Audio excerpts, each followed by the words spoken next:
जय हिंद दोस्तों। आज इस क्लास में हम एक टोकरी भर मिट्टी नामक कहानी को रिवीजन करेंगे और इसके महत्वपूर्ण तथ्यों को देखें क्या क्या महत्वपूर्ण है पेपर के नजरिए से। इसमें दोस्तों एक बुढ़िया रहती है और एक उसके जिसके बगल में ये रहती है उसके बगल में एक जमींदार का घर रहता है। अब वो जमींदार क्या करता है, अपने जो बाउंड्री है मकान की उसको बढ़वाता है। बढ़वाने के लिए उसे उसे उस महिला की उस बुढ़िया महिला की झोपड़ी को तोड़ना पड़ता है। ठीक। अब वह विनती करती है कि साहब मेरी झोपड़ी को मत तोड़ो, मेरा यही एक ठिकाना है। लेकिन वह व्यक्ति मानता नहीं है और उसकी झोपड़ी को हटवा देता है। वह औरत पास के आसपास कहीं फिर दूसरी जगह रहने लग जाती है। लेकिन एक दिन वह वहां पर एक टोकरी लेकर आती हैं और उस जमींदार व्यक्ति से बोलती हैं कि साहब मेरी जो बेटे की लड़की है वह खाना नहीं खा रही। वो बोलती हैं कि मैं वहीं झोपड़ी में जाकर के खाना खाऊंगी। अब यहाँ लाना तो उसको संभव नहीं है, लेकिन मैं यहाँ से एक टोकरी भर मिट्टी ले जा रही हूँ, उसी का चूल्हा बनाकर उसको खाना खिलाऊंगी, तब जाके वो खाना खाएगी। तो वो जैसे टोकरी भरती हैं तो टोकरी को सिर पे रखवाने के लिए उस जमींदार व्यक्ति से बोलती हैं कि इस टोकरी को मेरे सिर पर रखवा दो। जैसे ही जमींदार व्यक्ति वह उस टोकरी को उठाने लगता है तो वह उससे उठ नहीं पाती। तब वह जो डुकरी होती हैं, वो डोकरी होती हैं, वह बुढ़िया उससे बोलती है कि साहब आपसे एक टोकरी भर मिट्टी तो उठाई नहीं जा रही, जबकि इस झोपड़ी में तो सैकड़ों टोकरी भर मिट्टी है, उसका बोझ आप कैसे उठाओगे। और जैसे ही ये कथन कहती है वह बुढ़िया, तो उस जमींदार व्यक्ति का हृदय परिवर्तन हो जाता है और वापस उस महिला को उस झोपड़ी में रहने के लिए बोल देता है। तो ये कहानी है दोस्तों, इसको इसके महत्वपूर्ण तथ्यों को देखेंगे अब।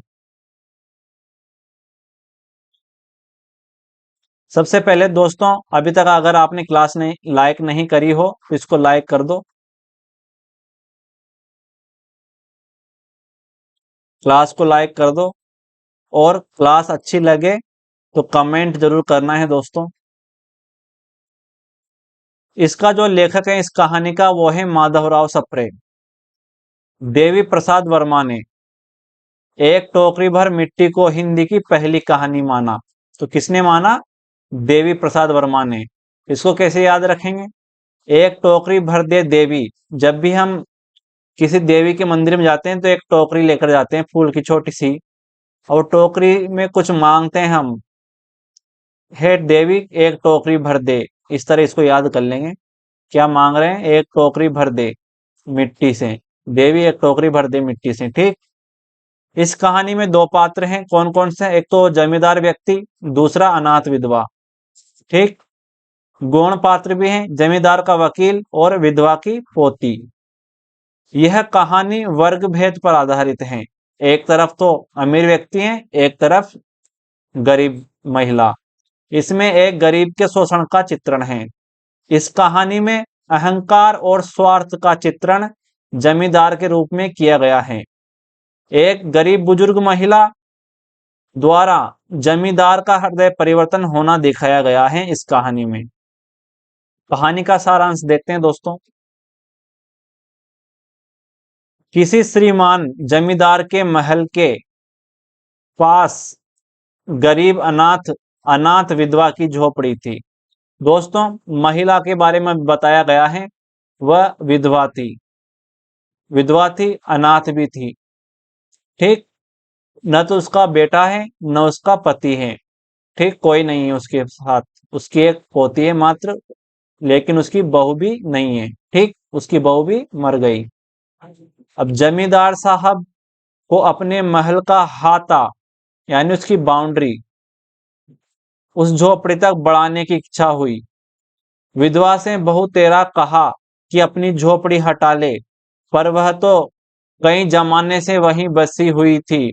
उसका प्रिय पति और इकलौता पुत्र भी उसी झोपड़ी में मर गया। ठीक।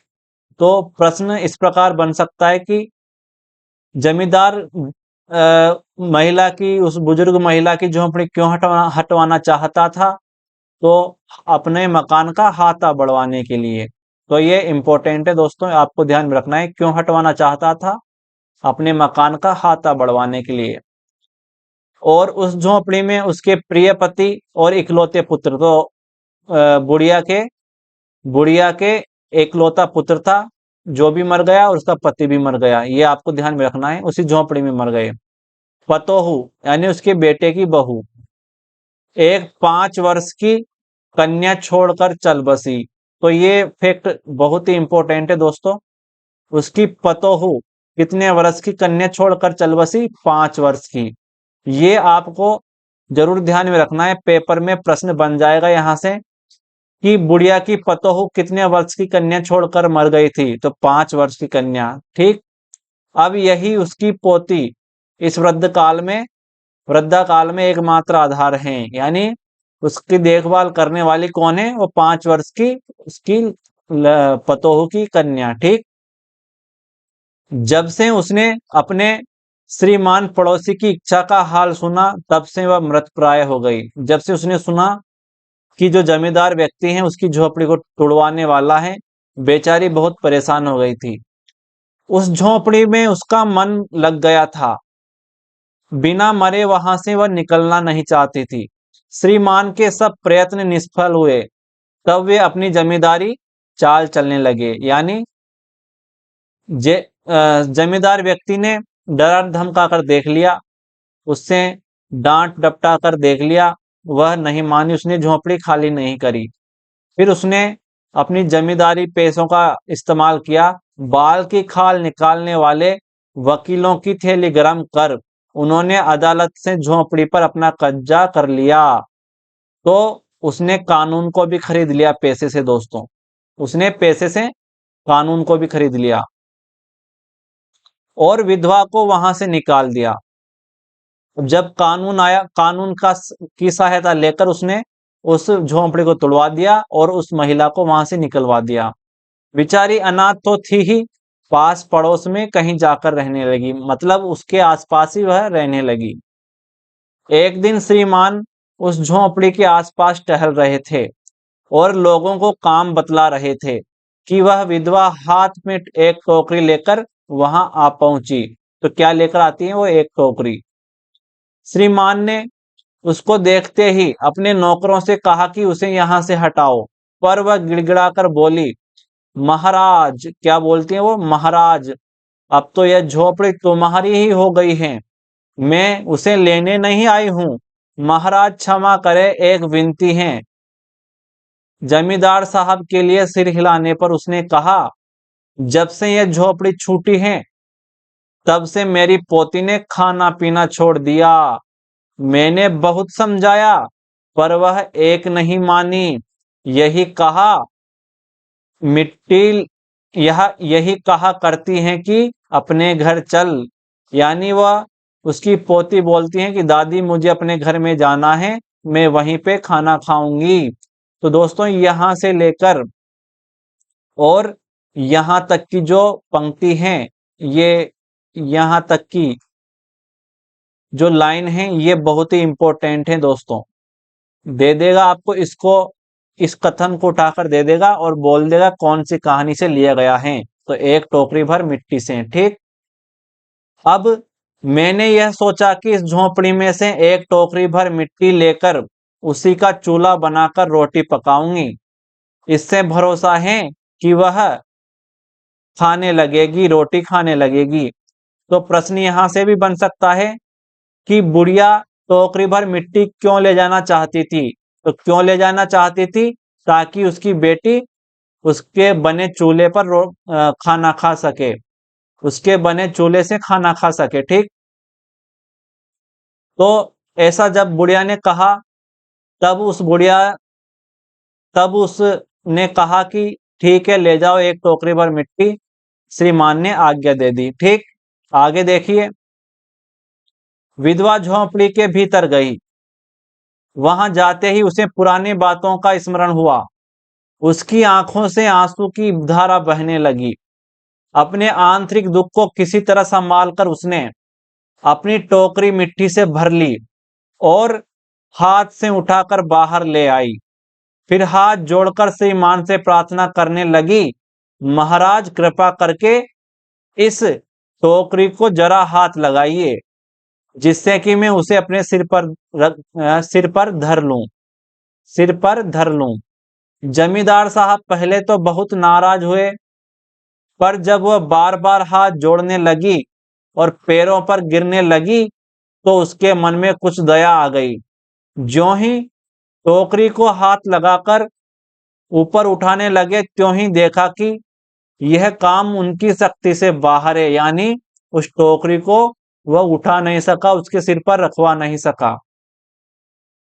फिर तो उन्होंने अपनी सब ताकत लगाकर टोकरी को उठाना चाहा, पर स्थान पर टोकरी रखी थी, वहां से वह एक हाथ भी ऊंची न हुई, उससे एक हाथ भी ऊपर नहीं उठ सकी। वह लज्जित होकर कहने लगे, नहीं, यह टोकरी हमसे नहीं उठाई जाएगी। तभी बुढ़िया दांव खेल जाती है और कहती हैं, यह सुनकर विधवा ने कहा, महाराज नाराज न हो, आपसे एक टोकरी भर मिट्टी नहीं उठाई जाती, और इस झोपड़ी में तो हजारों टोकरियां मिट्टी पड़ी हैं, उसका भार आप जन्म भर कैसे उठाएंगे।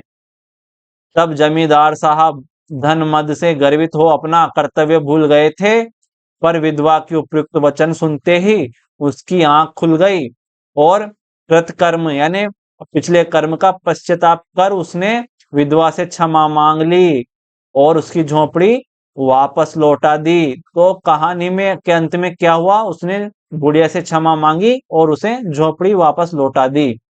तो दोस्तों ये थी कहानी, इसके महत्वपूर्ण तथ्य हमने देखे। एक प्रश्न आपके लिए छोड़ देता हूं मैं, इसका प्रकाशन वर्ष आपको कमेंट में बताना है, इसका प्रकाशन वर्ष क्या है। ठीक, मिलते हैं अगली क्लास में अगली कहानी के साथ। आज के लिए इतना ही।